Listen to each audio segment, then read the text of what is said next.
اگر صاحب social media ہر بندہ یوز کرتا ہے.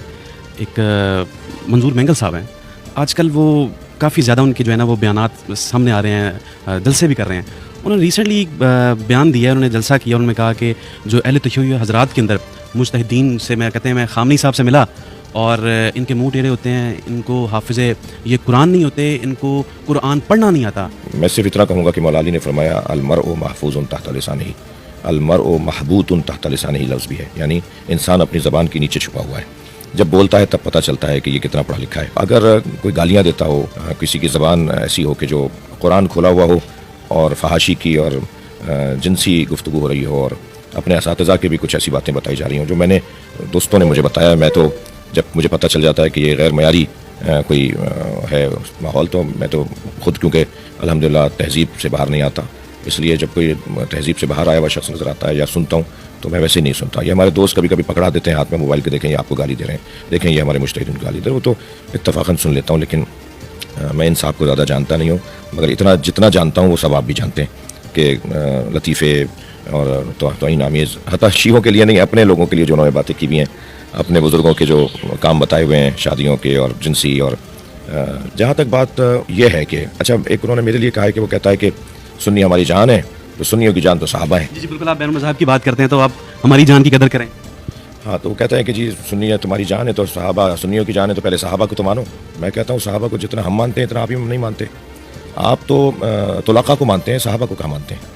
آپ تو آزاد شدگان کو مانتے ہیں جو نہ مہاجر تھے نہ انصار تھے صحابیوں میں.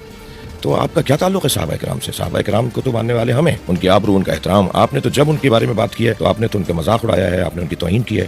گستاخ رسول تو یہ لوگ ہیں, 85 کلپ ان لوگوں کے جمع ہو چکے ہیں. ابھی تو آپ دیکھیے گا کہ اس FIR سے یہ خود ہی کہیں گے کہ یہ جو بل پاس ہوا ہے اس کو واپس کرواؤ. ان کی کتابیں بھری ہوئی ہیں, ان کے لوگوں کے کلپس موجود ہیں. یہ درس جب دے رہے ہوتے ہیں تو وہی تو حدیث سنا رہے ہوتے ہیں جس میں توہین کے پہلو ہیں. جہاں تک انہوں نے جو ہے وہ حفظ قرآن کے حوالے سے بات کی کہ ان کے حافظان قرآن نہیں ہوتے, یہ پیچھے جو میرے کھڑے ہیں یہاں سارے حافظان قرآن ہیں. ہاں, شیعہ حافظان قرآن کہتے ہیں ان کو حفظ قرآن پڑھنا نہیں آتا. میں تو پتہ بتا رہا ہوں, یہ چیلنج بھی کر رہے ہیں کہ اگر کسی کو ہم سے سننا ہے تو حیدرآباد میں, ایسی کراچی میں اس وقت میری معلومات میں 1000 سے زیادہ حافظان قرآن پاکستان میں شیعہ ہیں, اور پورے ورلڈ میں 10,000 سے زیادہ حافظان قرآن شیعہ. ٹھیک ہے, آپ کیونکہ آپ کو بھائی میرے تراویح پڑھانی ہے, آپ کی دکانداری کا مسئلہ ہے, آپ کو پیسہ ملنا ہے. ہمیں کیونکہ قرآن سے کوئی ہمارا کمائی کا ذریعہ نہیں ہے. آپ کے یہاں تو ظاہر ہے آپ کے یہاں قرآن سے کمائی کا ذریعہ ہے, تو رہ گئی بات کہ آپ گالیاں دے رہے ہیں, آپ بدتمیزی کر. تو پہلے تو یہ آپ کو جواب کہ ہمارے حافظان قرآن بھی ہیں, قاریان قرآن بھی ہیں, اور ایسے حافظان قرآن ہیں کہ آپ قرآن کی آیت پڑھ کے کہیں کہ 5 آیتیں پیچھے والی سناؤ, 10 آیتیں بعد والی 10ویں آیت سناؤ, اور یہ بتاؤ کہ اس صفحے کے اوپر کتنی آیتیں. جو اسٹائل حفظ قرآن کا ہمارا ہے, میں دعویٰ کرتا ہوں حافظان قرآن کھڑے ہیں, حافظ صاحب کھڑے ہیں, میں ان سے معذرت بھی چاہتا ہوں, ان کا بہت احترام ہے, ان کے سینے میں قرآن ہے, ان کا ہاتھ چومنا چاہیے ہمیں. ہمارے یہاں جس انداز سے قرآن حفظ ہوتا ہے تو ہمارا دعویٰ ہے کہ اس انداز سے کہیں اور قرآن حفظ نہیں ہوتا.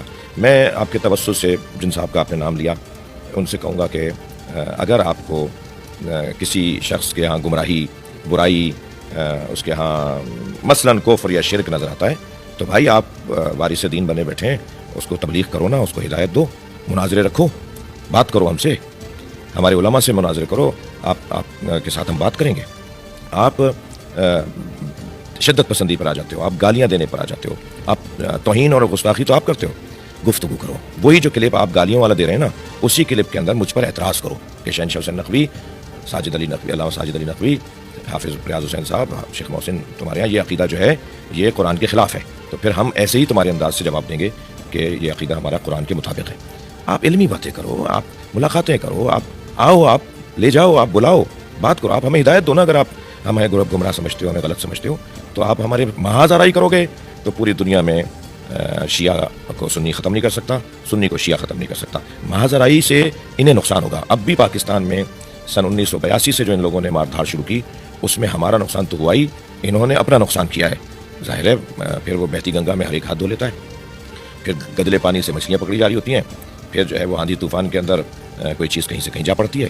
تو ان کو میں نصیحت کروں گا کہ آپ کے نزدیک اگر ہم گمراہ ہیں تو ہمارے لیے آپ علمی باتیں کریں, علمی پیغامات دیں. میں سنیوں سے کہوں گا کہ یہ جو اس ٹائپ کے لوگ ہیں یہ تمہارا مذہب برباد کر رہے ہیں, تمہارا نظریہ, یہ تمہارے مخلص نہیں ہیں یہ لوگ.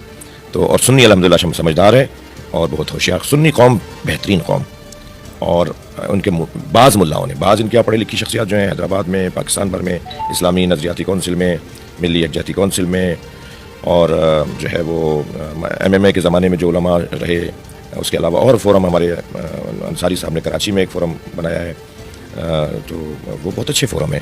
میں سب کے لیے نہیں، بہت محترم ہے، مگر یہ چند لوگ جو ماحول خراب کر رہے ہیں انہیں نصیحت کروں گا، ان کے لیے دعا کروں گا اللہ انہیں ہدایت عطا.